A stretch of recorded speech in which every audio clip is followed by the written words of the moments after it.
every artist would come to us, give us amazing music, producers that were in their bedroom making incredible production, went to school or just spent a lot of years honing that. But then it came to, okay, what is the song about? What is its name? What does the cover art look like? Let's come up with ideas for a video. All of that was like, oh, I don't know. It always felt weird to me. Like, well, this is your art. You're trying to say something with this, yet you're not saying anything with it.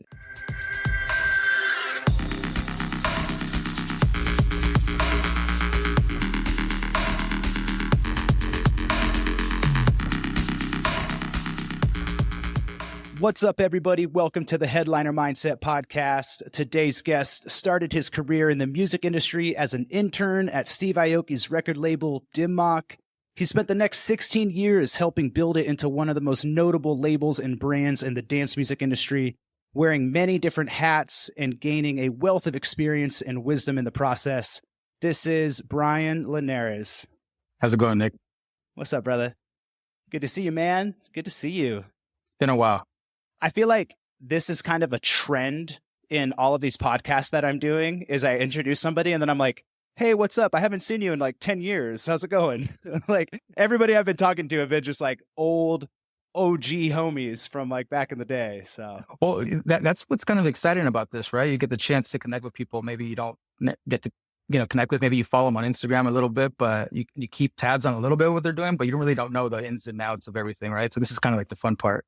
Dude, that's exactly it. You hit the nail on the head. Is like you get these little snippets from Instagram posts and you're like, oh, I kind of see what you're up to, but it's so different than being able to actually sit down and like, let's have an hour-long conversation about life and what's been going on and what you're up to. So yeah, very, very special to me, man. I'm very honored that I get to spend this time with you. So thank you for hopping on. That's actually kind of a fun place to start. I've been really big on gratitude lately.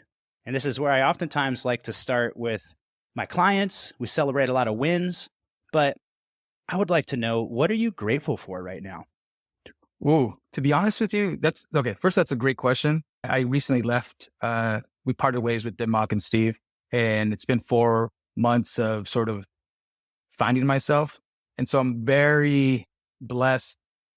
And I guess the gratitude I have is the opportunity to do that, right? I think a lot of people maybe go through their lives in a position and, maybe it's too late at certain times to be able to maybe change a little bit or maybe find a different route or get the time to actually find out what makes them happy. And I'm very blessed to have that right now. So what we're having right now, I've been doing a lot of this conversation, like conversating with people that I hadn't had a chance to in a while. And the 16 years I was with Dim Mak and Steve, there was a lot of people, a lot of acquaintances, I guess, that I've made, but I didn't really have the time to have conversations. We're all just trying to make it type of thing, right? So the gratitude I have is like the opportunity to have the conversations and be able to potentially find consistency in like my happiness.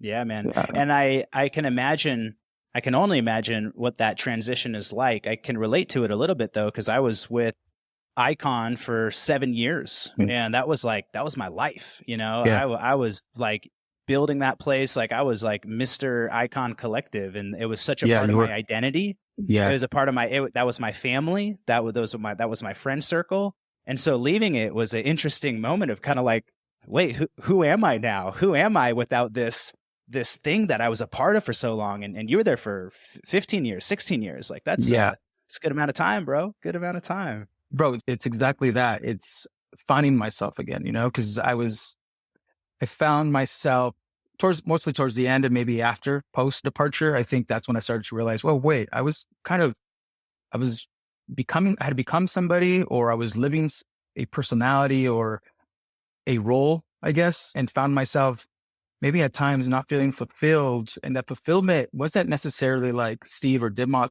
because they gave me so many opportunities to do everything I could. I think mostly it was me kind of having lost myself, I guess, and not feeling like I was feeding my soul. It's like very emotional for me, to be honest with you. When I think about it, but again, I'm very blessed to have the opportunity to like change gears a little bit and maybe not resent my life. But it's this identity that I was living and trying to find myself. So the last 4 months has been is finding myself. Yeah, bro. I Again, totally get it, you know? man. Yeah, again, yeah, getting back to Bryan. Like, who is Yeah. Bryan without Dim Mak? Who is Nick without Icon Collective, right? Yeah.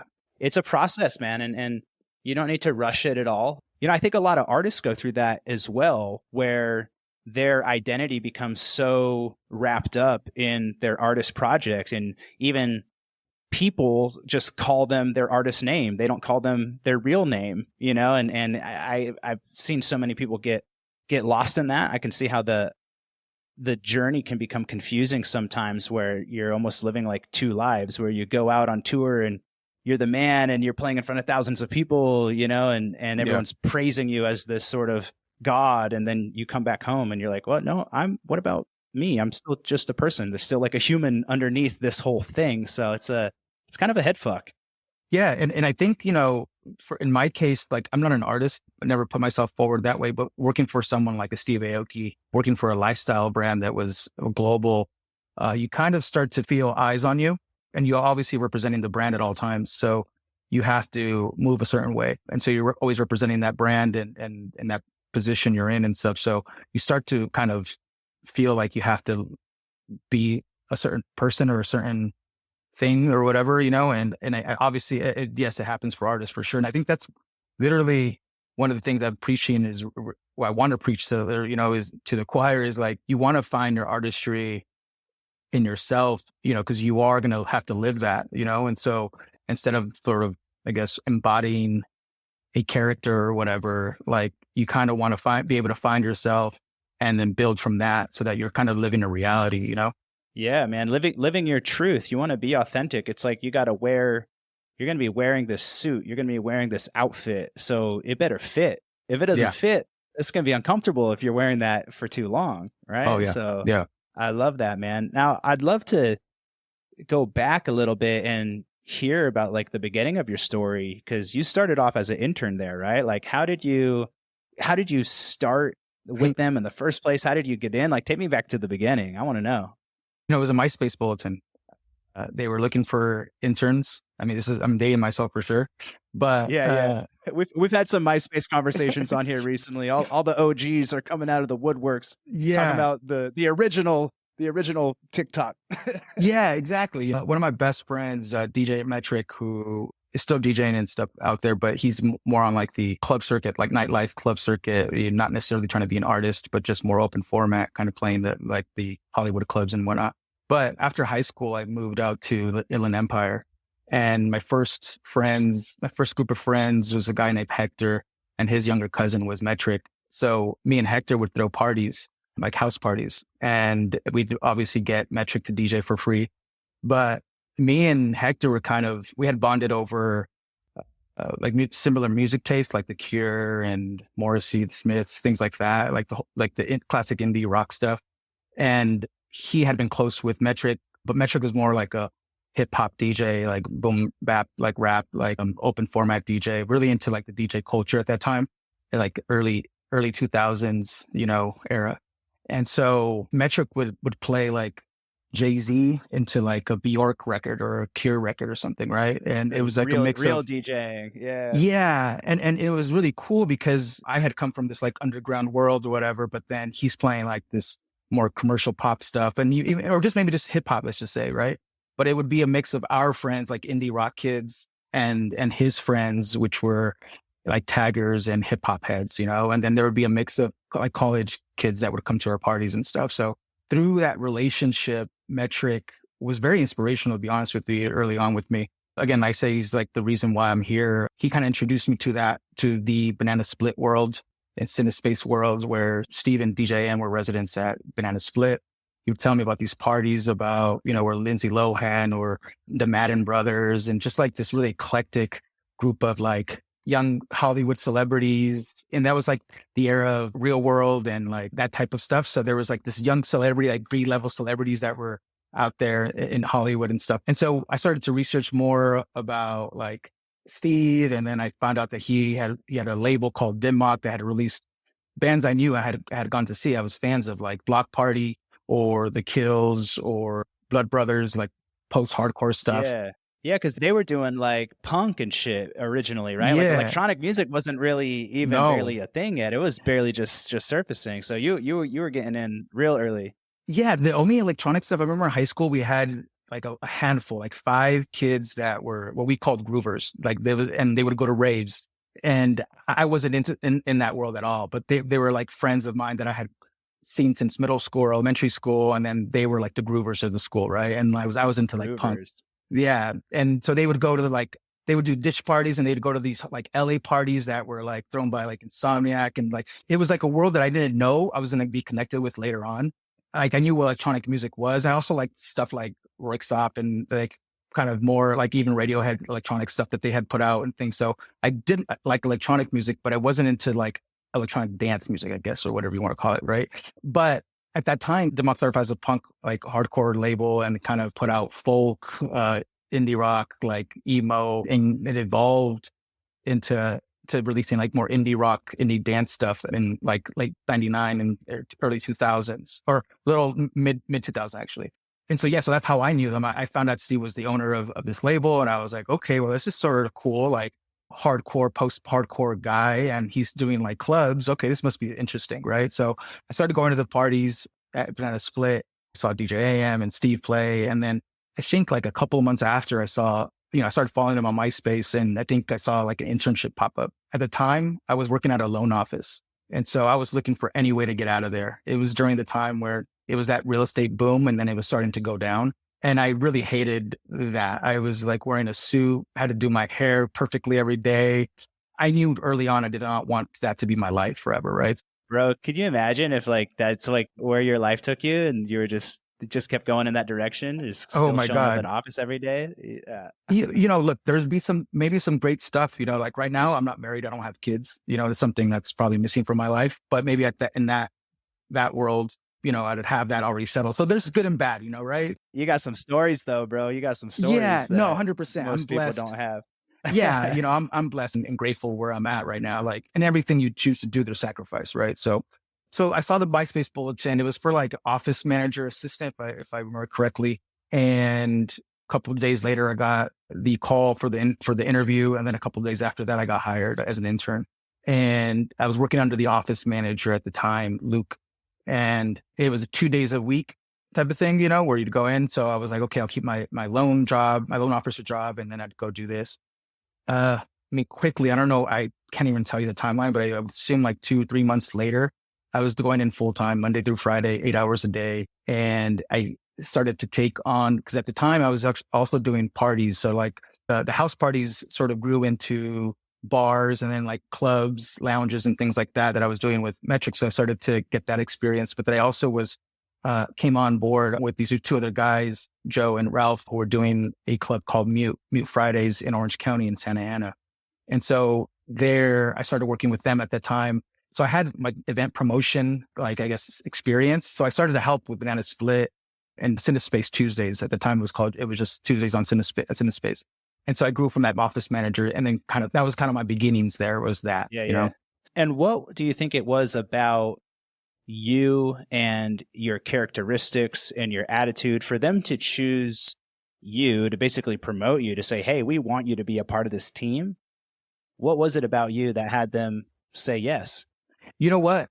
I don't know. At the time, the position, again, when I first came in, was just an office manager assistant. So really it was a role that I think almost anybody could have taken.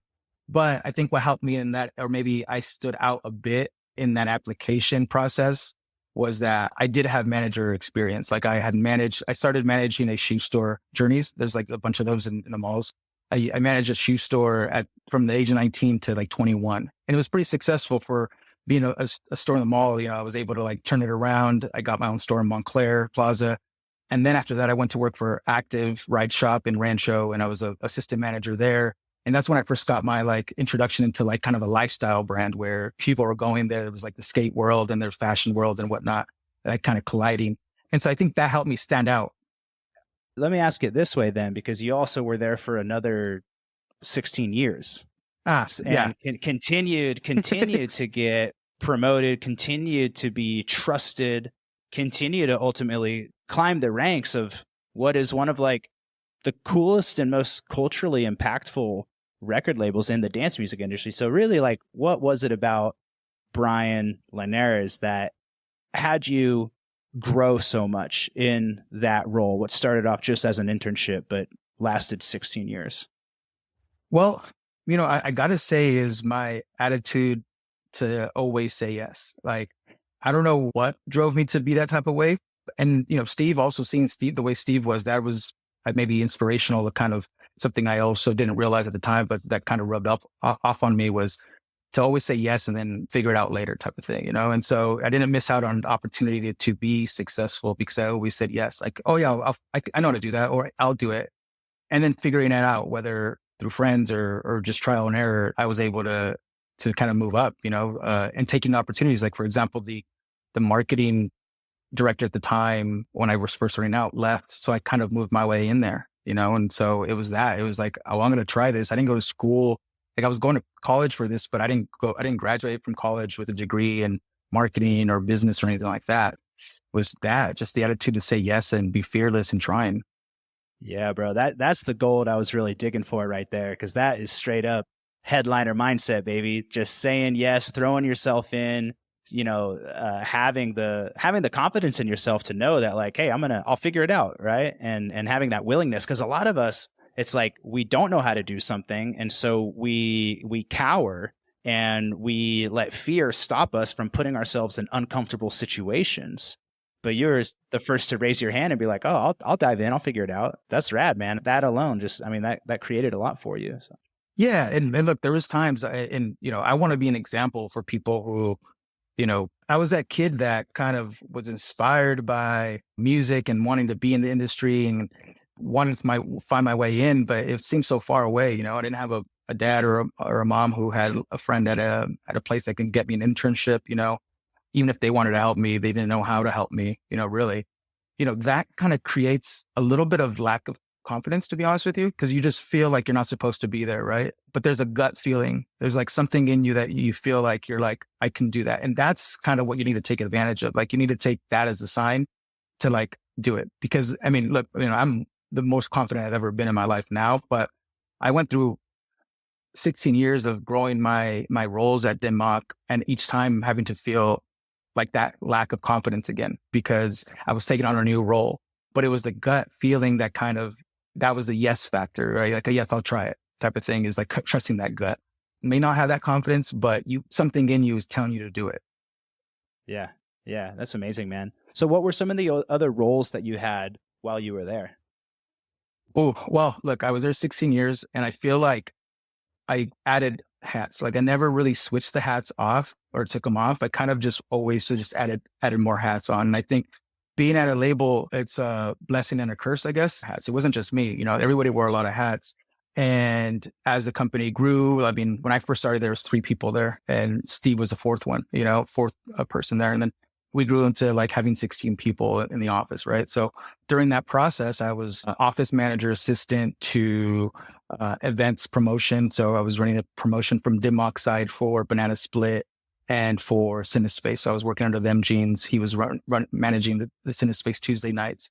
The merchandise side and apparel side, that provided me the ability to learn production, manufacturing to marketing. When I was helping with the promotion and the event side, I had a lot of friends that were promoters at other parties. And so I would leverage those relationships to take the merch and create and do like a pop-up merch booth at these clubs. Right. So then that kind of got me into like my first step into like merchandise and apparel. And then there was, the event side started to grow where we would start to host our own stages at festivals and stuff. So I was the one managing it from the Dim Mak side. So there was the event side, managing the event side. There's the record label side, the merchandise side. And then as the company grew to have like the publishing side, I was able to work with that. A&R, that kind of just happened organically throughout the years where I had more of a say-so. And so I was able to like have more input on that side.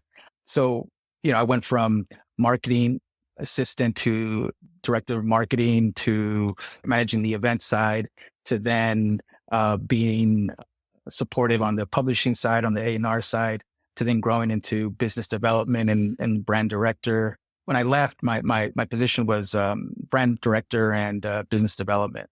And, through that process launched a good one, which was the underground like imprint that we have, or that Dim Mak has. And then the Latin focused label Dim Mak and Fuego, I launched that as well. So a lot of hats, and look, I'm not an expert on the day to day on all those things, but I built the skills to be able to manage with the team, work with the team to be successful in those roles and managing roles, which is, some people can focus on one thing and become an expert in that thing, whether it's marketing or social media or whatever. But I mean, the ADD in me was more about connecting dots at the company and being able to be the one, kind of the only person there that worked across all the different verticals. Yeah. Yeah. That's amazing, man. It is such an impressive career that you created for yourself there. I really just want to like acknowledge you for that, because it's pretty badass, dude, just to start at the bottom and then play such a pivotal role in helping build, such a cool label and brand. And it's fucking cool, man. I'm blessed to have been able to learn every aspect of the lifestyle brand, or a company like a lifestyle brand, where I can be a part of somebody's world, like a consumer's world in different verticals. It's not just the event side, not the record label side, the music side, but maybe the clothing as well, and everything else. So yeah, it's taken me a lot of years to be like excited about the skills I have and be confident, and also have a little bit of an ego about it, I guess, too, because I think that helps. Having a little bit of ego about it helps the confidence. But yeah, I mean, I feel like I'm in a very unique place there to be able to work with in all those type of verticals. Yeah. Yeah. So I've got to ask, why did you leave? It was time. I found myself for really like the last 6-7 years feeling a bit unfulfilled. There was a few times I tried to leave, spoke with Steve, had the conversations, got the raises and got the motivational speech, about staying. And, at the end of the day, like, they were always a family. Like I saw them more than I saw my parents. And I was one to really preach that idea too, about us being a family. But I think the reality is that I found myself unfulfilled, waking up, going to sleep. And again, nothing to say about Dim Mak or Steve. It was just my own personal adventure, I guess, my personal path to be happy. And I think for a while I was very happy and blessed to be in the position. I felt like that was enough. But then I started to realize that I was not living my full potential. I wasn't living as myself, also to be completely real, like, I am Latino, I am Spanish speaking, and I wanted to be able to dive into different ventures, different projects. And this is all stuff that I tried to do with Dim Mak. I saw us as a vehicle to be able to bring cultures together, full circle, bring rock, which is Dim Mak's beginnings, and bringing in hip hop, which is always part of kind of what Dim Mak and Steve had done. I mean, from Kid Cudi to other acts and stuff. And then, electronic music, and then with the Latin stuff that's happening and all those subgenres and genres that are being created, like, I felt like Dim Mak and Steve could be a really cool and great vehicle for that, because Steve's multicultural, he's multi-genre. And I think Steve really was excited about that idea, but I also felt like I was left to really make those things happen on my own. And everybody at the company was very busy doing the basic stuff we had to do. The larger business development side would take a team to really take us to like what I had proposed, and then finding myself sort of hitting a ceiling, I guess you can say, and figuring out that I'm kind of just like turning my wheel, like turning, in the same spot. Like, I felt like I need to find a way to be able to be successful in these ideas that I have. I'm fortunate to have had the opportunity, like with Dim Mak and Fuego, to like learn, the Latin side of the music business and be able to create a network there.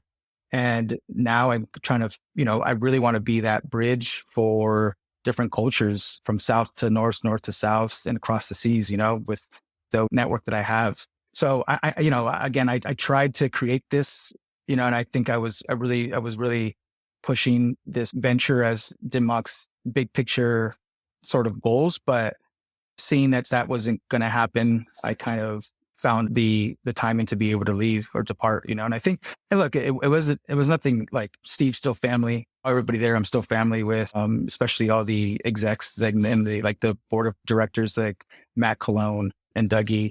And it was a very painful thing to have to do, but it was just time.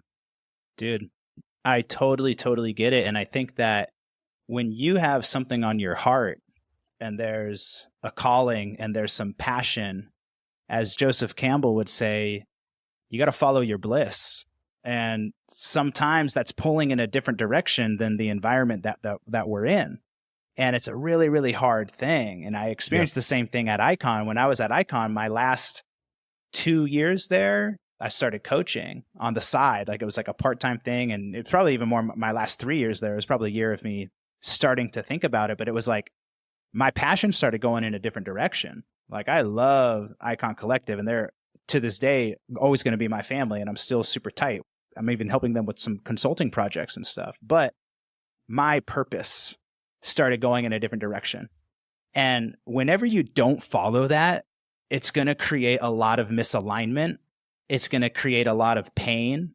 And you can kind of dance around it as much as you want and try to make it work and try to make it fit. But if you got that thing inside of you that's saying, hey, there's something over here in this other direction that I want you to explore, you don't have a choice. You have to follow that. And so it can be a really hard decision to make. I mean, it took me, it was 2 years before I like really, really went off and did that. And it just got to a point at Icon where they were like, hey, bro, we can tell like your heart isn't really in this anymore. Your heart is like over here. And so they supported me in making that decision. But I think it's important for artists as well to really hear this, because it might be that your heart is calling you to start making a different kind of music, right? Maybe you've been making the same kind of music for 10 years and you've built a career. And we see this all the time. You've been rinsing out dubstep tours for the last 5 years and you're just sick of fucking playing dubstep, and you want to pivot in a different direction. Have the courage to go follow that.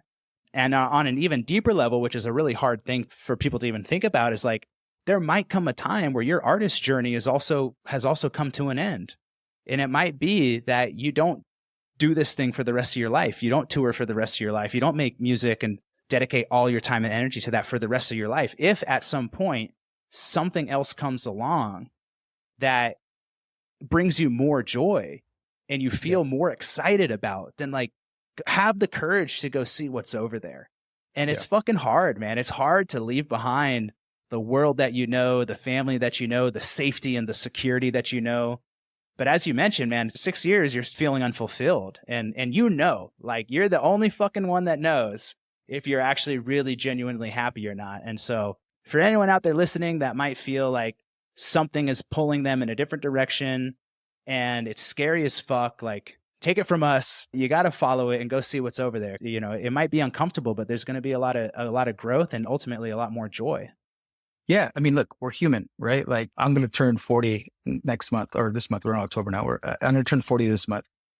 The different phases of my life, everything I've learned, like who I was at 20, who I was at 25, at 30, 35, like it's all been different and it's all been growth, right? And I think that's kind of what you want to do. You want to make sure you're growing all the time. Understand you're going to grow for the rest of your life. You're going to grow. And ideally, you don't want to get to 25 or 30 and act like you know everything, right? You still want to, you understand that you're going to change your musical taste, your palate's going to change. And so being true to that, or understanding that first and foremost, and then understanding that this is a process, like, I think is very important, like being okay with change and is probably going to be more fulfilling for you as well.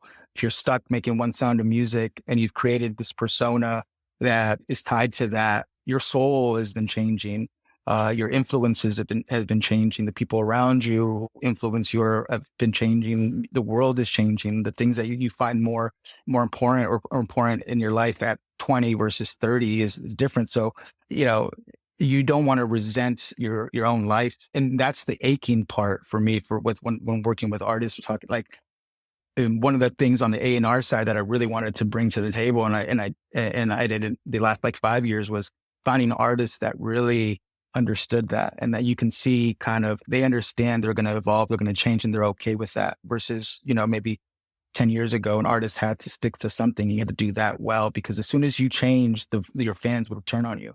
The fans now are more understanding, if anything, much more accepting of it. But if anything, they're expecting you to change. Like if you're doing the same thing when you were 21 and they're growing, you're going to lose that fan base, right? So I think it's important, like to understand that.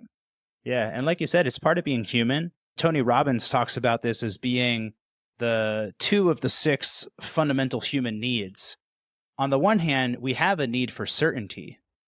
We have a need for familiarity. There's a part of us that's craving to just like, I want to figure out my sound. I want to figure out the formula. I want to get the manager. I want to get the touring. So like, I need security and I need stability. Yeah. And there's a part of us that needs that. We need certainty. And the very next need is we also have a need for uncertainty. We have a need for spontaneity. We haven't, just eating the same food every single day forever is going to get really, really boring, right? We have a need for adventure. We have a need for change. We also have a need for growth. And so it's a paradox, Yeah.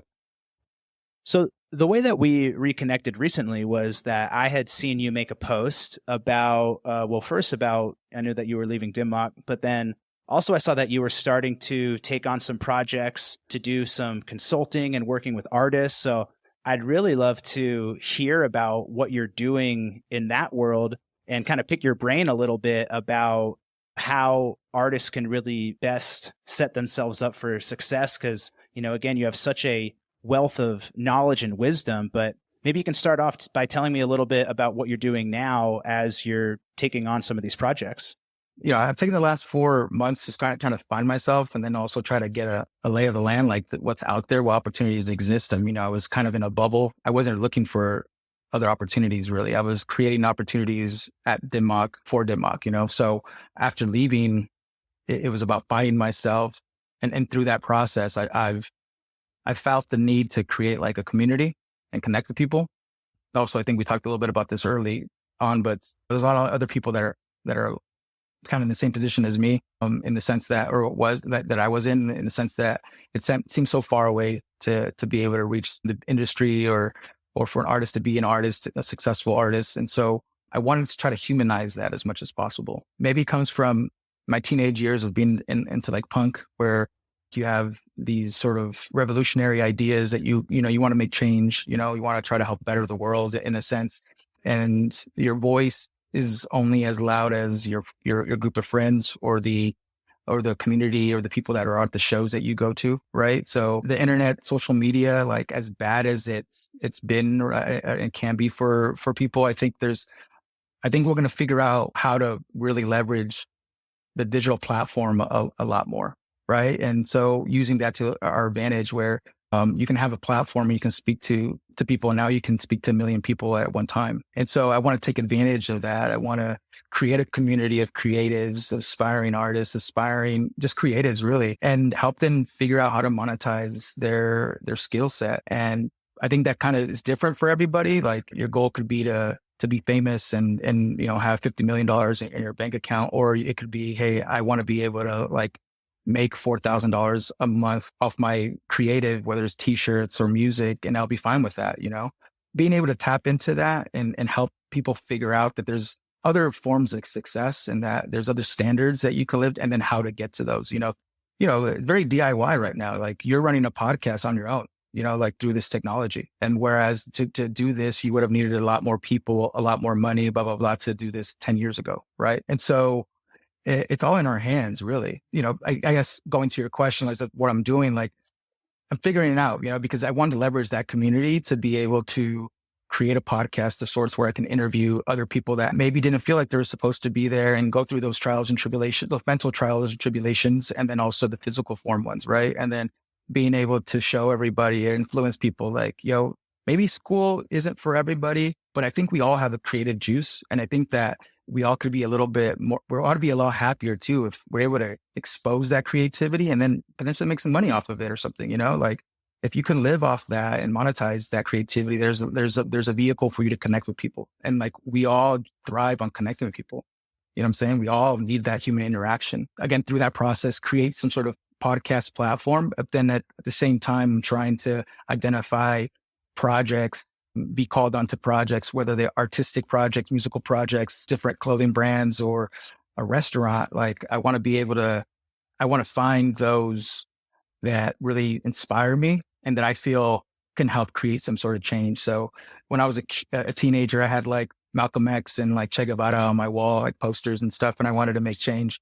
But I'm not a violent person in that sense, and I don't really like guns and stuff. So I figured this is my way to help change the world and create some understanding between creatives, and then also help people like find success and being happy, through their own means in a way, so consulting, finding a few projects I can consult on long term or short term, whether that's a month to 3 months or longer. Like right now, I'm currently managing two acts as well, a group called Aki from Mexico who are pretty successful in their own right now. And then I have a smaller artist. It's a developing artist, Garrett Gloom, who's an amazing artist. And so the manager side is also happening, but I'm not sure I want to be a quote unquote manager full time.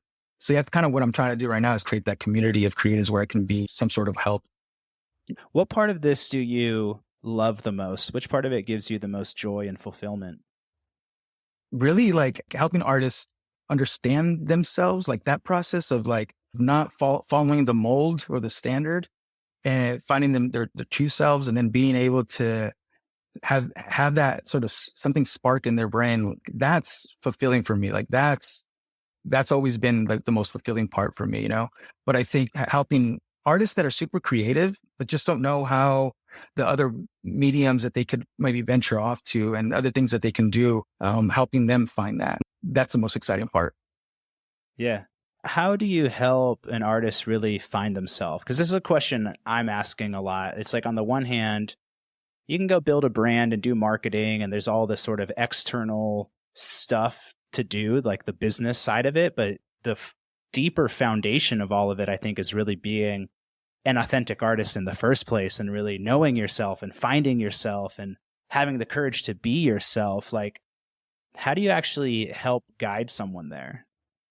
Well, I think it comes with one, obviously, like being good at your artistry, right? So making sure that you find that confidence in the artistry, but understanding that you're going to evolve and being open to that is one way. Through that process, also being very attuned to that gut feeling in your brain, the mental health part, figuring out exactly why you want to do what you want to do. Why do you want to be an artist? Like, is it because you want to be famous and you want to have a big bankroll? There's one strategy to do that. And like I'm always going to play devil's advocate too. And like, is that really what you want? This is what comes with it. But I think also there's something beautiful about somebody wanting to do something to maybe better the world, or I really want to create change. So really finding what drives them and what want. Again, for everybody, it's a little different. It's different. Their strategy is going to be different, and it's hard, like I didn't know I needed to be in tune with what's going on in me until I got older. And I started to realize like, okay, having these feelings, and I need to almost like therapy, my own therapy I had to do, and try to figure out, okay, why do I act this certain way? It's hard to explain, but it's really just trying to like really be honest with yourself, and then feeding off of that. Right. At the end of the day, like one thing I always push for artists is like, I don't want to help artists be cookie cutter artists either. Like I want them to find their own voice and understand that you have to live this for the rest of your life. And your artistry may only last for 5 years. What are you going to do after that dies down? So let's figure out what you're passionate about. I've used this like example so many like times, but if artists, let's say, is really good at making sandwiches, and that literally a passion thing, food is a passion thing. Well, how do we bring that into your brand identity so that after your artistry, after you're done touring for 5-10 years and you're done with that, you've created another platform, another vehicle for you to monetize that's true to yourself, and you've been able to bring into your content, your lifestyle in a real way, and then potentially be able to monetize that and live off that. And maybe later be able to leave that business to your kids or something, you know what I'm saying? So it's really trying to create longevity with their creativity outside of just music, really. You can't really do that sometimes at a label, because those aren't the label's goals. Those aren't those priorities for a label at times, for me, it's like business development, but for a human being. Like, let's develop what you're passionate about, what creative outlets you could be. Some stuff you might try, and some stuff you might realize a month into it that hey, this actually was just like a gut feeling that really wasn't real. And maybe I'm not going to do this anymore. So yeah, I'm not sure if I answered your question, but. Oh, dude, you did, man. And I am so, first off, what I said to you when I reached out on either I texted you or on Instagram was just how excited I am to see you stepping into this like mentorship type of role, because giving back and helping other people with their dreams and their goals for me is just the most rewarding feeling. It's so fucking fulfilling. And, you know, I worked at Capitol Records. That's where I started my career at. I worked at labels. I was a manager, and, you know, it was cool to get some Katy Perry #1 records out there, but like I never felt as fulfilled as when I helped somebody in like the coaching space. So I just think that you are such a natural coach and mentor, and especially with all the wisdom and the experience that you have. And I'm very excited to see you stepping into that role. What I really, really love is you talking about helping people find their voice, because I think that really is the first step.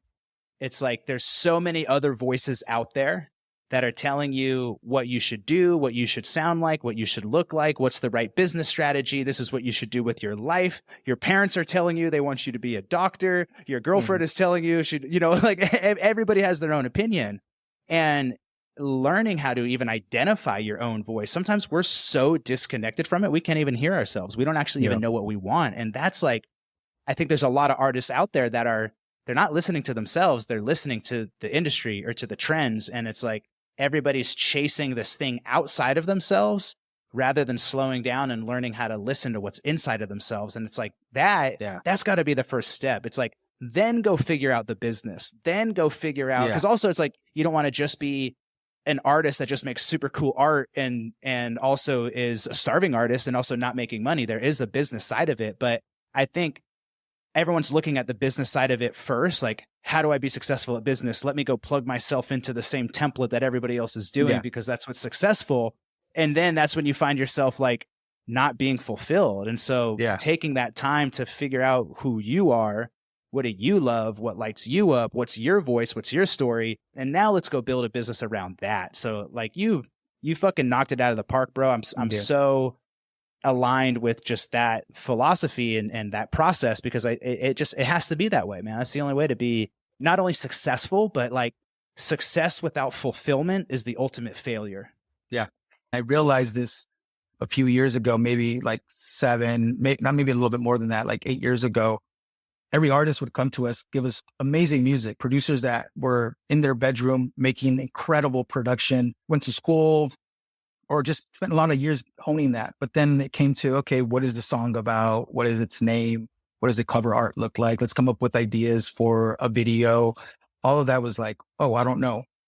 It always felt weird to me. Like, well, this is your art. You're trying to say something with this, yet you're not saying anything with it. And then it would take us a month, 2 months to have to develop a brand and identity and figure out, okay, well, what do you like? What do you do? Okay, how can we create content around this? The beautiful thing about what's happening now is that you find artists that can do all that now. They know that. I mean, these are kids that or young people that have been Gen Z, they were born with the phone and social media in their hands. They get it. Yeah. They get it. Right. And so I find it really inspiring for an artist that comes and says, I have done it all. Like I know what every song's done. I have a cover art for each of them. I know the name for each of them. I have these social media ideas to do this and this and that. And so then at a label, what you're really doing at that point is just amplifying, right? And creating strategy and knocking on doors, you know? And I think that's kind of the beautiful like relationship was where a creative could be a creative, understand that they need, you know, an organization or a team or some sort of administrative help, marketing help, because they can't do it all themselves. You cannot create everything and then also do all the business side of it, right? So to me, a perfect marriage was always a label that like can help you or someone that can help you fulfill all those different creative ideas you have and let them do what they're good at, you know, and then the creatives could be creative and be the visionary amongst all that, you know, and then my role at that point was more just like the strategy and helping them execute on what their creative was, right? That's the beauty, I think, about it. Yeah.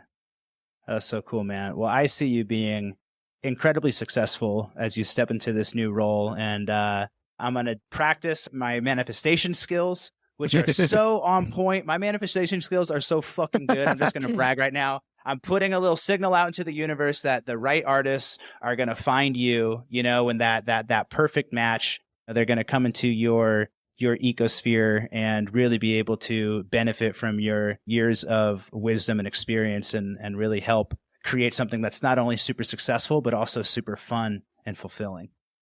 Yeah, 100%. Well, I appreciate that, for one. I watch it show up, bro. Watch it show up. I give it like a week. Maybe this podcast will help. If anybody is looking for, you know, for some real solid support with somebody that has a just wealth of wisdom and really wants to take their project to the next level and is resonating with any of the stuff that we're saying, definitely hit up Bryan. I'll put his information in the show notes. What's the best way for people to reach you? Instagram is probably the platform that's, you know, it's getting a little harder because I'm definitely getting a lot more people interacting with me. That's kind of why I'm trying to create some sort of podcast or live streaming sort of platform so I can speak to many people at once. But Instagram, Bryan LINARES is the best place. Dope. Well, I'm going to plug myself a little bit as well. I'm about to, literally tonight, I just got week 1 module opened for a course that I'm taking. A course teaching me how to build a course. It's like a course inception. So I'm working on putting together, you know, a community as well, you know, more on the mindset, life coaching, inspirational side of things. But I would love to have you come in and be a part of that and collaborate. So once that gets off the ground, I'll definitely hit you up to come and speak to everybody. So just planting the seeds, y'all. We got a lot of cool shit coming up. Bryan, I am so thankful for you for taking your time to pop in here. It's really, really good to reconnect with you and just to hear about everything that you've been up to. And yeah, man, really looking forward to seeing what you create from here.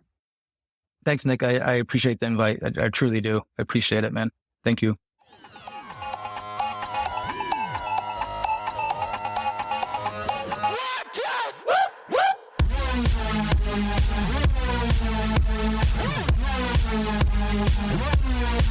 Woo!